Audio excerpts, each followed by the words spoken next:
Quando a gente pensa em Stranger Things, a primeira coisa que vem na cabeça normalmente são os monstros do mundo invertido, os poderes da Eleven ou toda aquela nostalgia dos anos 80. Mas por trás de toda a aventura, a verdade é que a série também ficou marcada por alguns momentos extremamente pesados, principalmente pelas mortes. E mesmo sendo uma série que quase nunca tem coragem de matar os seus protagonistas, Stranger Things ainda conseguiu entregar despedidas que traumatizaram muita gente, né, cara? E é exatamente sobre isso que vai ser o vídeo de hoje, um ranking das 5 mortes mais impactantes da série. Bom, eu sou o Ricardo, seja bem-vindo ao Cê Tá Ligado e bora pro vídeo.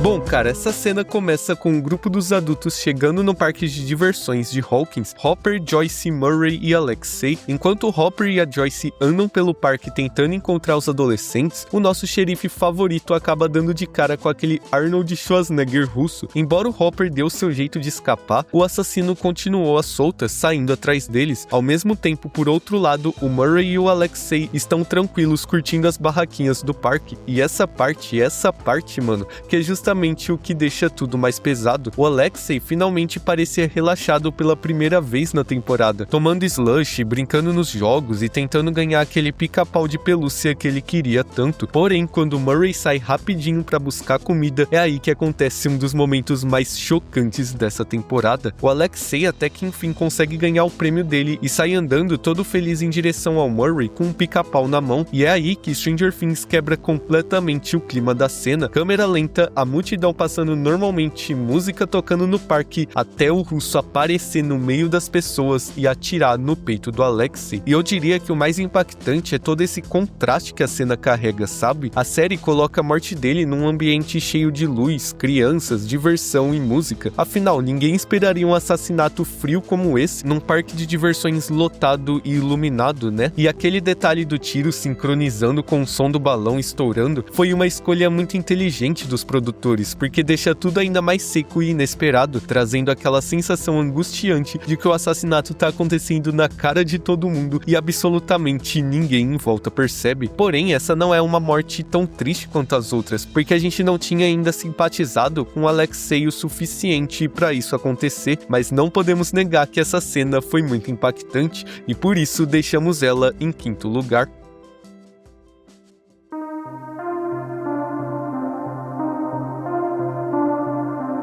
O contexto dessa cena é um dos melhores de toda a série, porque aqui a gente tá falando da season finale de Stranger Things 3, com todo o grupo reunido dentro do shopping enquanto aquele monstro gigante criado pelo Devorador de Mentes finalmente aparece pra matar a Eleven de uma vez por todas. Com ela, o Mike e a Max presos dentro do shopping, o resto do grupo tenta ganhar tempo atacando a criatura com fogos de artifício numa das cenas mais insanas da temporada inteira. E o detalhe mais pesado é que o Billy, por estar conectado ao monstro, acaba sentindo tudo junto com ele, as mesmas dores, o mesmo sofrimento dessa criatura. Só que aí acontece um momento que muda completamente o personagem. Quando o Billy pega a Eleven e entrega ela pro monstro, ela olha pra ele e começa a falar sobre a mãe dele, sobre a praia, sobre a memória que ela viu dentro da mente do personagem. E naquele instante, pela primeira vez na série inteira, o Billy parece voltar a ser ele mesmo. É justamente aí que vem uma das mortes mais fortes de Stranger Things. No momento em que o monstro vai atacar a Eleven, o Billy se joga na frente dela e decide enfrentar sozinho uma criatura que ele sabia que não tinha como vencer, e o peso dessa cena tá muito ligado com a desconstrução que a série faz do personagem, porque pensa comigo, até aquele ponto o Billy sempre foi tratado como o bully da série, um cara agressivo, violento, arrogante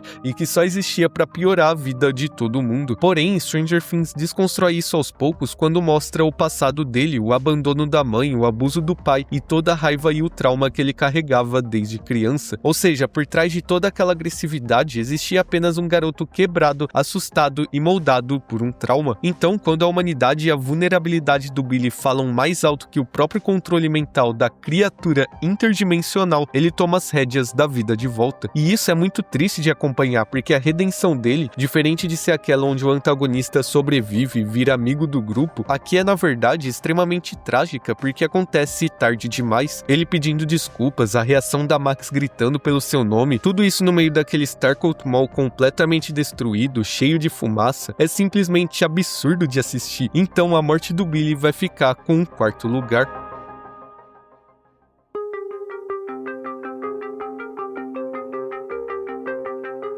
Essa morte, igual às duas anteriores que a gente abordou aqui, é de season finale, porém agora da quarta temporada. Dando uma contextualizada rápida, o grupo vai pro mundo invertido colocar o plano pra matar o Vecna em prática e aí eles acabam se dividindo. Enquanto Nancy, Steven e Robin vão até a casa do Victor Creel, Dustin e Ed ficam responsáveis por atrair os Demobats e afastá-los do Vecna. E é justamente aí que acontece uma das cenas mais icônicas da série inteira. O Ed sobe em cima do trailer no meio daquele céu vermelho do mundo invertido e começa a tocar Master of Puppets do Metallica. O único porém é que era uma horda gigantesca de Demobats e então eles tiveram que se esconder. Eles entram no trailer, fecham as portas e janelas e o Dustin volta ao mundo normal, mas na hora que o Ed vai pra lá também, ele decide ficar e se vingar de tudo aquilo que vivenciou pra mostrar que era um verdadeiro herói. Então o personagem vai pra cima e começa a enfrentar aquela tempestade de morcegos. Ver o Ed morrendo ali, principalmente daquela forma, com vários Demobats mordendo seu corpo todo, foi realmente bizarro, cara. E o que deixa essa morte tão pesada é justamente o significado dela pro personagem, porque durante a temporada inteira o Ed sempre repetia que a primeira reação dele diante do perigo era fugir, e a própria morte da Chrissy traumatiza ele justamente por causa disso. Então, quando ele decide ficar no mundo invertido e bancar o herói ao enfrentar os Demobats sozinho, até falando pro Dustin aquela icônica frase "eu não fugi dessa vez", né? O seu arco é encerrado de uma maneira perfeita e, claro, até bastante trágica também. Mas além do sacrifício em si, também tem outro detalhe muito triste. O Ed morre salvando uma cidade inteira que odiava ele. Pra Hawkins, ele provavelmente continuaria sendo lembrado como um assassino e líder de um culto, enquanto a verdade só ficou em segredo entre os amigos dele. Porém, por outro lado, o Ed era um personagem relativamente novo na série, e naquele momento a sua morte já se tornava bastante previsível. Então é por isso que ele não tá em alguma posição acima, ficando com o terceiro lugar.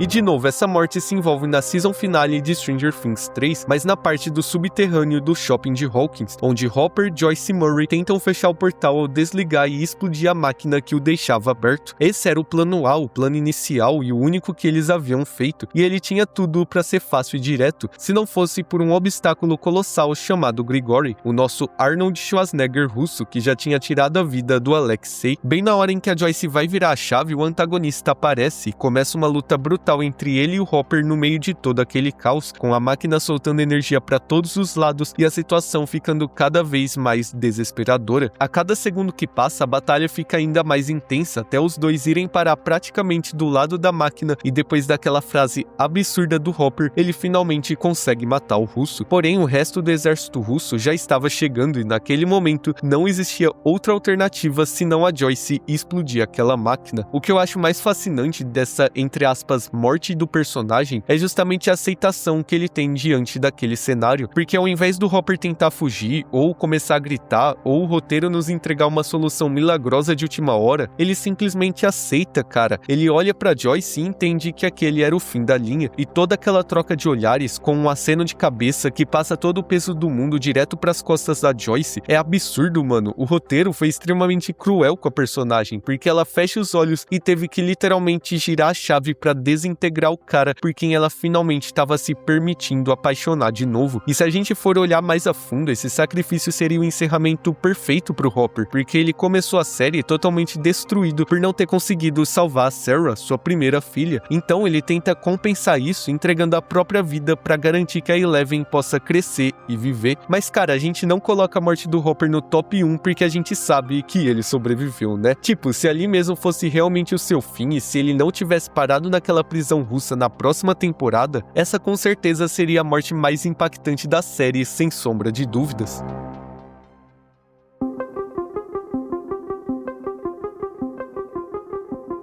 Bom, agora a gente volta lá para a segunda temporada de Stranger Things, com Hopper, Joyce, Bob e Will completamente presos dentro do laboratório de Hawkins e cercados por Demodogs, porque a energia do lugar tinha sido desligada e todas as portas travaram. Então Hopper fala que vai descer e tentar ligar tudo de volta, só que o problema é que ele não sabia nada da parte de programação dos computadores. Então, logicamente, é aí que entra o Bob para fazer o trabalho. Ele desce, liga as luzes, abre a porta frontal para eles saírem e sai de lá. Porém, o Bob acaba esquecendo a arma em cima da mesa. Então o Dr. Owens vai guiando ele pelos corredores até a porta principal, e quando o Bob finalmente atravessa as portas duplas e vê a Joyce esperando por ele, a cena dá aquela sensação absurda de alívio, até um Demodog ataca ele do nada na frente de todo mundo. Pra mim, com absoluta certeza, essa foi a morte mais impactante da série inteira, e grande parte disso vem justamente da forma como a cena manipula completamente o espectador, porque naquele momento você já tinha relaxado achando que ele tinha conseguido escapar, a música desacelera, o Bob olha pra Joyce, abre aquele sorriso de alívio, e aí Stranger Things destrói tudo em literalmente 2 segundos quando o Demodog pula nele. Além disso, diferente do Hopper ou da Eleven, o Bob era só um cara comum de coração gigante, uma pessoa simples, nerd, tranquilo, que só queria ajudar aquela família. Então o heroísmo dele fica muito mais pesado justamente porque ele não tinha obrigação nenhuma de estar ali arriscando a própria vida. Ele escolhe ficar e enfrentar tudo aquilo simplesmente porque amava aquelas pessoas. E claro, a reação da Joyce vendo ele ser devorado bem na frente dela deixa tudo ainda mais cruel, porque depois de tudo que ela passou na primeira temporada, o Bob representava finalmente um pouco de paz na vida dela. Ele era aquele cara gentil que aceitava toda a loucura da família Byers sem julgar ninguém. É por isso que ver justamente o Bob tendo uma morte tão brutal acaba sendo um choque gigantesco pra quem tá assistindo, e então ela vai ficar com o primeiro lugar dessa lista.